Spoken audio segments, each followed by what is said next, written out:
Hello everyone, Nolan West here. Budget negotiations at the Capitol are beginning in earnest now. But before the legislature can pass a budget, we have to know how much money we're going to spend. You can't create a budget if you don't know the numbers. So the House, Senate, and the governor have all released their budget targets, which now makes budget negotiations possible.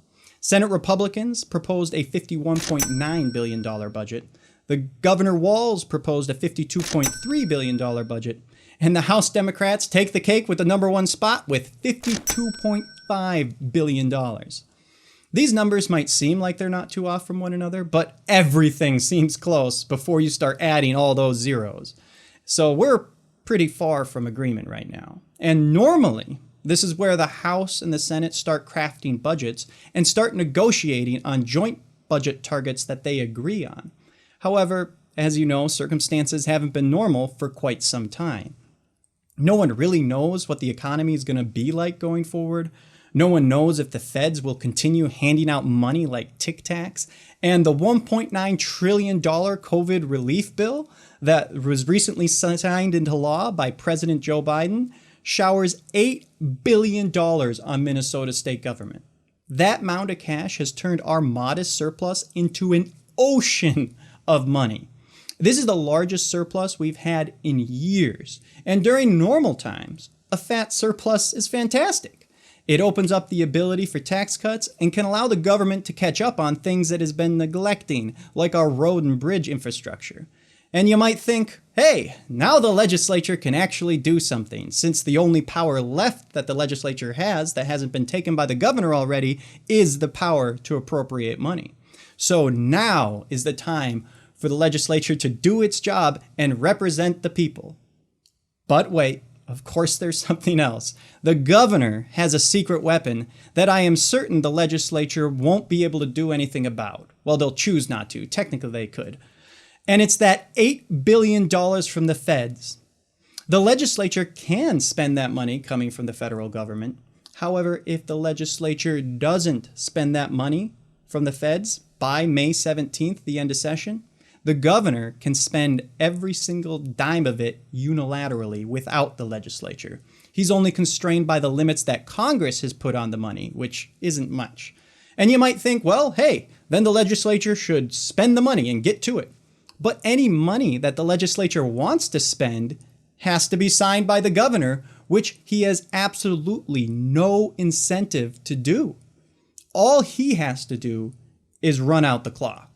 And after May 17th, he doesn't need to negotiate with anyone, which recent history shows is clearly how he would like to govern. So while the legislature is going to look busy when we come back from break, it's all going to be theater.